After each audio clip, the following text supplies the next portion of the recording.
शांति। आज 21 सितंबर 2024 के बाबा के अनमोल मधुर महावाक्य सुनेंगे। आज की मुरली में बाबा कहे, बच्चे जैसे तुमने बाप को पहचाना है वैसे दूसरों को भी बाप का परिचय अच्छी तरह से देना है।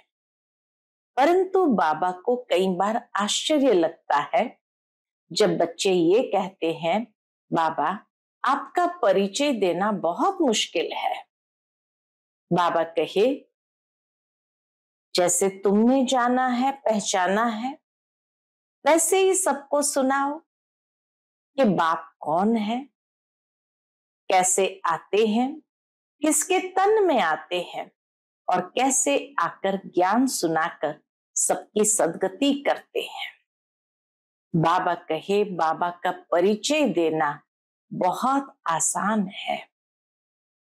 थोड़ा सा प्रयत्न करेंगे तो अवश्य बाप का परिचय सबको दे सकेंगे। दूसरी बात बाबा ने कहा, तुमने अपने को भी जाना है कि आत्मा क्या है। आत्मा कभी हद में नहीं है, लेकिन बाबा कहे हद से पार बेहद में जाना है। तो सुनते हैं आज के बाबा के अनमोल मधुर महावाक्य। ओम शांति। मीठे बच्चे, बाप कल्प कल्प आकर तुम बच्चों को अपना परिचय देते हैं। तुम्हें भी सबको बाप का यथार्थ परिचय देना है। आज की मुरली से प्रश्न है, बच्चों के किस प्रश्न को सुनकर बाप भी वंडर खाते हैं। उत्तर है, बच्चे कहते हैं, बाबा आपका परिचय देना बहुत मुश्किल है, हम आपका परिचय कैसे दें। ये प्रश्न सुनकर बाप को भी वंडर लगता है। जब तुम्हें बाप ने अपना परिचय दिया है तो तुम भी दूसरों को दे सकते हो। इसमें मुश्किलात की बात ही नहीं, यह तो बहुत सहज है। हम सब आत्माएं निराकार है तो जरूर उनका बाप भी निराकार होगा। ओम शांति। मीठे मीठे रूहानी बच्चे समझते हैं बेहद के बाप पास बैठे हैं। यह भी जानते हैं बेहद का बाप इस रथ पर ही आते हैं। जब बाप दादा कहते हैं, यह तो जानते हैं कि शिव बाबा है और वह इस रथ पर बैठा है, अपना परिचय दे रहा है। बच्चे जानते हैं वह बाबा है। बाबा मत देते हैं, क्या मत देते हैं कि रूहानी बाप को याद करो तो पाप भस्म हो जाए, जिसको योग अग्नि कहते हैं। बाप की याद को ही योग अग्नि कहते हैं। अभी तुम बाप को तो पहचानते हो, तो ऐसे कभी थोड़ी कहेंगे कि बाप का परिचय दूसरों को कैसे दूं। तुमको भी बेहद के बाप का परिचय है तो जरूर दे भी सकते हैं। परिचय कैसे दे, यह तो प्रश्न ही नहीं उठ सकता है। जैसे तुमने बाप को जाना है वैसे तुम कह सकते हो कि हम आत्माओं का बाप तो एक ही है। इसमें मूंझने की दरकार ही नहीं रहती। कोई कहते हैं, बाबा आपका परिचय देना बड़ा मुश्किल होता है। अरे बाप का परिचय देना, इसमें तो मुश्किलात की कोई बात ही नहीं है। जानवर भी इशारे से समझ जाते हैं, मैं फलाने का बच्चा हूं। तुम भी जानते हो कि हम आत्माओं का वह बाप है। हम आत्मा अभी इस शरीर में प्रवेश है। जैसे बाबा ने समझाया है कि आत्मा अकाल मूरत है। आत्मा को पहचानते हैं कि आत्मा अकाल मूरत है, ऐसे नहीं उसका कोई रूप नहीं है।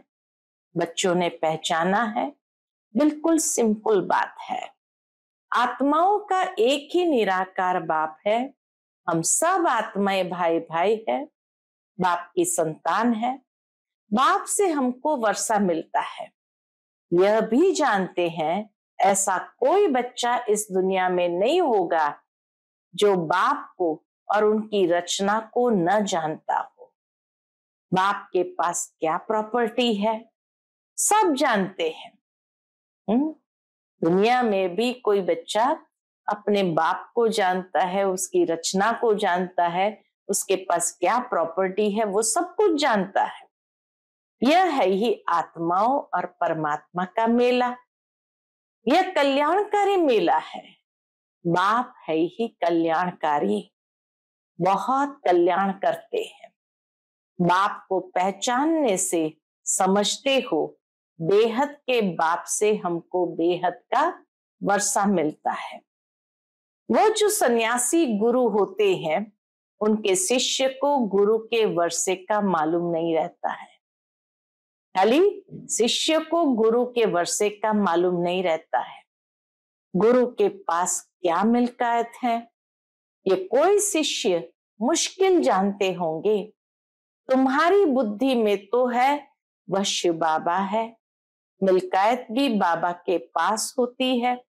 बच्चे जानते हैं बेहद के बाप के पास मिल्कियत है। विश्व की बादशाही स्वर्ग, यह बातें सिवाय तुम बच्चों के और कोई की बुद्धि में नहीं है। लौकिक बाप के पास क्या मिल्कियत है उनके बच्चे ही जानते हैं। अभी तुम कहेंगे हम जीते जी पारलौकिक बाप के बने हैं, उनसे क्या मिलता है वह भी जानते हैं। हम पहले शूद्र कुल में थे, अभी ब्राह्मण कुल में आ गए हैं। ये नॉलेज है कि बाबा इस ब्रह्मा तन में आते हैं। इनको प्रजापिता ब्रह्मा कहा जाता है। वह यानी शिव बाबा तो है सब आत्माओं का फादर। इनको ग्रेट ग्रेट ग्रैंडफादर कहते हैं। बाबा कहे इनको यानी प्रजापिता ब्रह्मा को ग्रेट ग्रेट ग्रैंडफादर कहते हैं। अब हम इनके बच्चे बने हैं। शिव बाबा के लिए तो कहते हैं वह हाजरा हजूर है, जानी जाननहार है। यह भी अब तुम समझते हो वह कैसे रचना के आदि मध्य अंत की नॉलेज देते हैं। वह सब आत्माओं का बाप है। इनको नाम रूप से न्यारा कहना तो झूठ है। उनका नाम रूप भी याद है, रात्रि भी मनाते हैं। जयंती तो मनुष्य की होती है, शिव बाबा की रात्रि कहेंगे। बच्चे समझते हैं रात्रि किसको कहा जाता है। रात में घोर अंधियारा हो जाता है, अज्ञान अंधियारा है ना। ज्ञान सूर्य प्रगटा, अज्ञान अंधेर विनाश। अभी भी गाते हैं परंतु अर्थ कुछ नहीं समझते। सूर्य कौन है, कब प्रगटा, कुछ नहीं समझते। भिन्न भिन्न तरीके से बाबा आज शिव बाबा की महिमा बताते हैं, परिचय देते हैं। वही ज्ञान सूर्य भी है, लेकिन सूर्य कब प्रगटा कुछ नहीं समझते। बाप समझाते हैं ज्ञान सूर्य को ज्ञान सागर भी कहा जाता है। बेहद का बाप ज्ञान का सागर है। सन्यासी गुरु गोसाई आदि अपने को शास्त्रों की अथॉरिटी समझते हैं। वह सब है भक्ति। बहुत वेद शास्त्र पढ़कर विद्वान होते हैं तो बाप रूहानी बच्चों को बैठ समझाते हैं।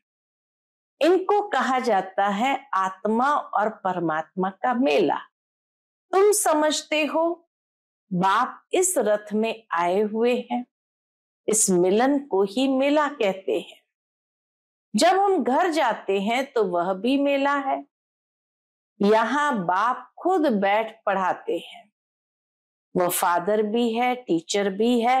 यह एक ही पॉइंट अच्छी रीति धारण करो, भूलो मत। बाबा कहे ये एक ही पॉइंट अच्छी रीति धारण करो, भूलो मत। अब बाप तो है निराकार, उनको अपना शरीर नहीं है तो जरूर लेना पड़े। तो खुद कहते हैं मैं प्रकृति का आधार लेता हूं, नहीं तो बोलूं कैसे? शरीर बिगर तो बोलना होता नहीं। तो बाप इस तन में आते हैं, इनका नाम रखा है ब्रह्मा। हम भी शूद्र से ब्राह्मण बने तो नाम बदलना ही चाहिए। नाम तो तुम्हारे रखे थे, वतन से बाबा ने नाम भेजे थे, सभी के नाम रखे थे, परंतु उनमें से भी अभी देखो कहीं है ही नहीं। इसलिए ब्राह्मणों की माला नहीं होती है, भक्त माला और रुद्र माला गाई हुई है। ब्राह्मणों की माला नहीं होती। विष्णु की माला तो चली आई है। सूक्ष्म वतन में विष्णु को 4 भुजा वाला दिखाया है, 2 भुजा लक्ष्मी की, 2 भुजा नारायण की। बाप समझाते हैं मैं धोबी हूं। बाबा कहे मैं धोबी हूं, मैं योग बल से तुम आत्माओं को शुद्ध बनाता हूं, फिर भी तुम विकार में जाकर अपना श्रृंगार ही गंवा देते हो। बाप आते हैं सबको शुद्ध बनाने, आत्माओं को आकर सिखलाते हैं, तो सिखलाने वाला जरूर यहाँ चाहिए ना। पुकारते भी है आकर पावन बनाओ। कपड़ा भी मैला होता है तो उनको धोकर शुद्ध बनाया जाता है। तुम भी पुकारते हो हे पतित पावन बाबा, आकर पावन बनाओ। आत्मा पावन बने तो शरीर भी पावन मिले। तो पहली पहली मूल बात होती है कौन सी? बाप का परिचय देना। बाप का परिचय कैसे दे, ये तो प्रश्न ही नहीं पूछ सकते हैं। तुमको भी बाप ने परिचय दिया है, तब तो तुम आए हो ना। बाप पास आते हो। बाप कहाँ है? इस रथ में। यह है अकाल तख्त। तुम आत्मा भी अकाल मूरत हो। यह सब तुम्हारे तख्त है। भ्रुकुटी का अकाल तख्त ही आत्मा का तख्त है, जिस पर तुम आत्माएं विराजमान हो। वह है अकाल तख्त। जड़ हो गया ना। तुम जानते हो मैं अकाल मूरत अर्थात निराकार, जिसका साकार रूप नहीं है। मैं आत्मा अविनाशी हूं, कब विनाश हो न सके। एक शरीर छोड़ दूसरा लेता हूं। मुझ आत्मा का पाठ अविनाशी ढूंढा हुआ है। आज से 5000 वर्ष पहले भी हमारा ऐसे ही पाठ शुरू हुआ था। 1 संवत से हम यहाँ पाठ बजाने घर से आते हैं। जैसे ही सतयुग का संवत 1 होगा तो बाबा कहे हम घर से यहाँ पाठ बजाने आते हैं। यह है ही 5000 वर्ष का चक्र। वह तो लाखों वर्ष कह देते हैं, इसलिए थोड़े वर्षों का विचार में नहीं आता। तो बच्चे ऐसा कभी नहीं कह सकते। कौन सी बात? आज बाबा ने अंडरलाइन कराई। तो बच्चे ऐसा कभी नहीं कह सकते कि हम बाप का परिचय किसको कैसे दें। ऐसे ऐसे प्रश्न पूछते हैं तो वंडर लगता है, अरे तुम बाप के बने हो, फिर बाप का परिचय क्यों नहीं दे सकते हो? हम सब आत्माएं हैं, वह हमारा बाबा है, सर्व की सदगति करते हैं। सदगति कब करेंगे यह भी तुमको अभी पता पड़ा है। कल्प कल्प कल्प के संगम युग पर आकर सर्व की सदगति करेंगे। वह तो समझते हैं, दुनिया के लोग तो समझते हैं अभी 40,000 वर्ष पड़े हैं और पहले से ही कह देते नाम रूप से न्यारा है। अब नाम रूप से न्यारी कोई चीज थोड़ी होती है। पत्थर बित्तर का भी तो नाम है ना। तो बाप कहते मीठे मीठे बच्चों, तुम आए हो बेहद बाप के पास। बाप भी जानते हैं कितने ढेर बच्चे हैं। बच्चों को अभी हद और बेहद से भी पार जाना है। हद और बेहद से भी पार जाना है।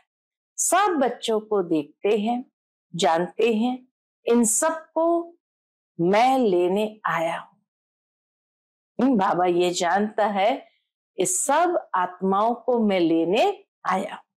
सतयुग में तो बहुत थोड़े होंगे।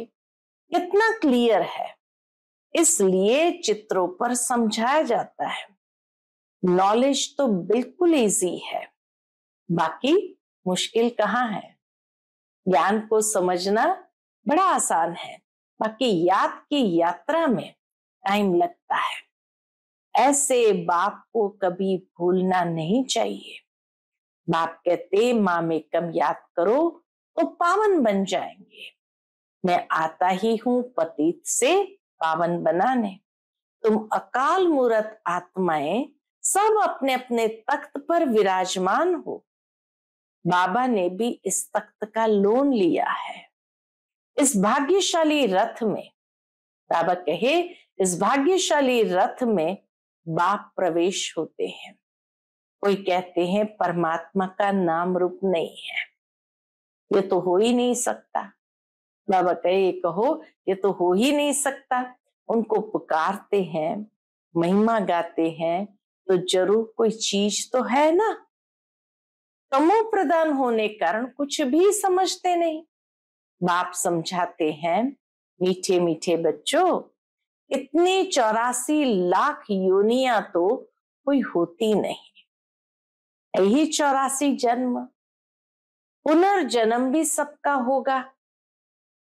ऐसे थोड़ी ब्रह्म में जाकर लीन होंगे व मोक्ष को पाएंगे। ये तो बना बनाया ड्रामा है। एक भी कम जास्ती नहीं हो सकता। इस अनादि अविनाशी ड्रामा से ही फिर छोटे छोटे ड्रामा व नाटक बनाते हैं। इसको देख करके ही बाबा कहे छोटे छोटे नाटक व ड्रामा बनाते हैं।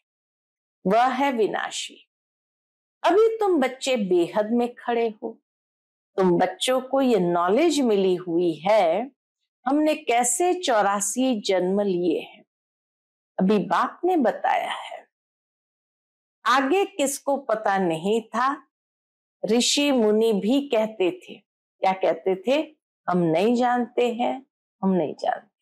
बाप आते ही है संगम युग पर इस पुरानी दुनिया को चेंज करने। ब्रह्मा द्वारा नई दुनिया की स्थापना फिर से करते हैं। वह तो लाखों वर्ष कह देते हैं। कोई बात याद भी न आ सके, महाप्रलय भी कोई होती नहीं। बाप राजयोग सिखलाते हैं, फिर राजाई तुम पाते हो। इसमें तो संशय की कोई बात ही नहीं। तुम बच्चे जानते हो पहले नंबर में सबसे प्यारा है कौन। बाबा कहे तुम बच्चे जानते हो पहले नंबर में सबसे प्यारा कौन है, बाप। फिर नेक्स्ट प्यारा है श्री कृष्ण। सबसे पहले नंबर में प्यारा है बाप, फिर नेक्स्ट प्यारा है श्री कृष्ण। तुम जानते हो श्री कृष्ण है स्वर्ग का पहला प्रिंस, नंबर 1। वही फिर 84 जन्म लेते हैं। उसके ही अंतिम जन्म में प्रवेश करता हूं। अब तुमको पतित से पावन बनना है। पतित पावन बाप ही है। पानी की नदियां थोड़ी पावन कर सकती है। बाबा कहे पानी की नदियां थोड़ी पावन कर सकती है। ये नदियां तो सतयुग में भी होती है। वहां तो पानी बहुत शुद्ध रहता है, किचड़ा आदि कुछ नहीं रहता। यहाँ तो कितना किचड़ा पड़ता रहता है। बाबा का देखा हुआ है। उस समय तो ज्ञान नहीं था। अभी वंडर लगता है पानी कैसे पावन बना सकता है। तो बाप समझाते हैं, क्या समझाते हैं, मीठे बच्चे कभी भी मूंझो नहीं कि बाप को याद कैसे करें। दो बात में आज बाबा कहे बच्चों को मूंझना। एक तो बाप का परिचय कैसे दे, दूसरा, बाप को याद कैसे करे? अरे तुम बाप को याद नहीं कर सकते हो, वह है कुख की संतान, तुम हो एडॉप्टेड बच्चे। एडॉप्टेड बच्चों को जिस बाप से मिल्कियत मिलती है उनको भूल सकते हैं क्या? बेहद के बाप से बेहद की मिल्कियत मिलती है तो उनको भूलना थोड़ी चाहिए। लौकिक बच्चे बाप को भूलते हैं क्या? परंतु यहाँ क्या होता है? बाबा कहे यहाँ माया का ऑपोजिशन होता है, माया के युद्ध चलती है, सारी दुनिया कर्म क्षेत्र है।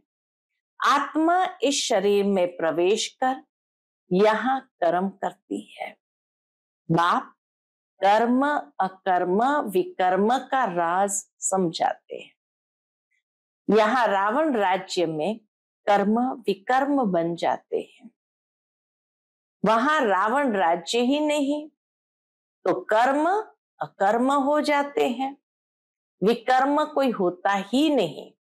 स्वर्ग में विकर्म कोई होता ही नहीं, ये तो बहुत सहज बात है। यहाँ विकर्म क्यों होता है? बाबा कहे यहाँ रावण राज्य में कर्म विकर्म होते हैं, इसलिए विकर्मों का दंड भोगना पड़ता है। कहीं कहते हैं ना बाबा के बनने के बाद भी इतनी भोगना क्यों? तो बाबा कहे सूक्ष्म में रावण राज्य में कर्म विकर्म बने हैं तो उसका दंड भोगना पड़ता है। ऐसे थोड़ी कहेंगे रावण अनादि है, नहीं। आधा कल्प है रावण राज्य, आधा कल्प है राम राज्य। तुम जब देवता थे तो तुम्हारे कर्म अकर्म होते थे। अब यह है नॉलेज, बच्चे बने हो तो फिर पढ़ाई भी पढ़नी है, बस फिर और कोई धंधे आदि का ख्याल नहीं आना चाहिए। बाबा कहे यहाँ बैठे हैं तो बाहर के कोई भी धंधे आदि का ख्याल नहीं आना चाहिए, परंतु गृहस्थ व्यवहार में रहते धंधा आदि भी करने वाले हैं तो बाप कहते हैं कमल फूल समान रहो। ऐसे देवता तुम बनने वाले हो, वह निशानी विष्णु को दे दी है, क्योंकि तुमको शोभेगा नहीं, अलंकार तुमको शोभेगा नहीं, उनको शोभता है। वही विष्णु के दो रूप लक्ष्मी नारायण बनने वाले हैं, वह है ही अहिंसा परमो देवी देवता धर्म। न कोई विकार की काम कटारी होती, न कोई लड़ाई झगड़ा आदि होता, तुम डबल अहिंसक बनते हो। सतयुग के मालिक थे, नाम ही है गोल्डन एज, कंचन दुनिया। आत्मा और काया दोनों कंचन बन जाती है। कंचन काया कौन बनाते हैं? बाबा कहे कंचन काया कौन बनाते हैं? बाप। अभी तो आयरन एज है ना, अब तुम कहते हो सतयुग पास हो गया है, कल सतयुग था ना, तुम राज्य करते थे, तुम नॉलेजफुल बनते जाते हो, सब तो एक जैसे नहीं बनेंगे, सभी ज्ञान एक समान नहीं उठाएंगे। अच्छा, मीठे मीठे सिकिलते बच्चों प्रति माता पिता बाप दादा का याद प्यार और गुड मॉर्निंग। रूहानी बाप की रूहानी बच्चों को नमस्ते। हम सभी रूहानी बच्चों की रूहानी माता पिता बाप दादा को याद प्यार गुड मॉर्निंग और नमस्ते नमस्ते। शुक्रिया बाबा, शुक्रिया। आज की मुरली से धारणा के लिए मुख्य सार है, पहली पॉइंट, मैं आत्मा अकाल तख्त नशीन हूं। इस स्मृति में रहना है, हद और बेहद से पार जाना है, इसलिए हदों में बुद्धि नहीं फंसानी है। दूसरी पॉइंट, बेहद बाप से बेहद मिल्कियत मिलती है, इस नशे में रहना है। कर्म अकर्म विकर्म की गति को जान, विकर्मों से बचना है। कर्म अकर्म विकर्मों की गति को जान, विकर्मों से बचना है। पढ़ाई के समय धंधे आदि से बुद्धि निकाल देनी है, जब पढ़ाई करने बैठे हो तो बाबा कहे धंधाधोरी याद नहीं आना चाहिए। आज का बाप दादा का मधुर वरदान हम बच्चों के प्रति है, श्रीमत की लगाम को टाइट कर मन को वश करने वाले बालक सो मालिक भव। श्रीमत की लगाम को टाइट कर मन को वश करने वाले बालक सो मालिक भव। दुनिया वाले कहते हैं मन घोड़ा है जो बहुत तेज भागता है, लेकिन आपका मन इधर उधर भाग नहीं सकता। क्यों? क्योंकि श्रीमत का लगाम मजबूत है। जब मन बुद्धि साइड सीन को देखने में लग जाती है तो लगाम ढीला होने से क्या होगा? लगाम ढीला होने से मन चंचल होता है।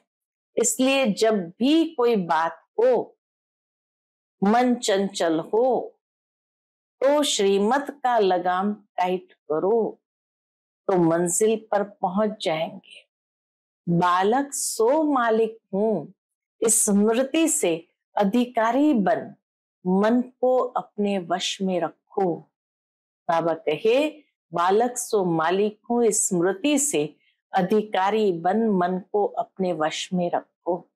आज का स्लोगन है, सदा निश्चय हो कि जो हो रहा है वो भी अच्छा और जो होने वाला है वो और भी अच्छा, तो अचल अडोल रहेंगे, अचल अडोल रहेंगे।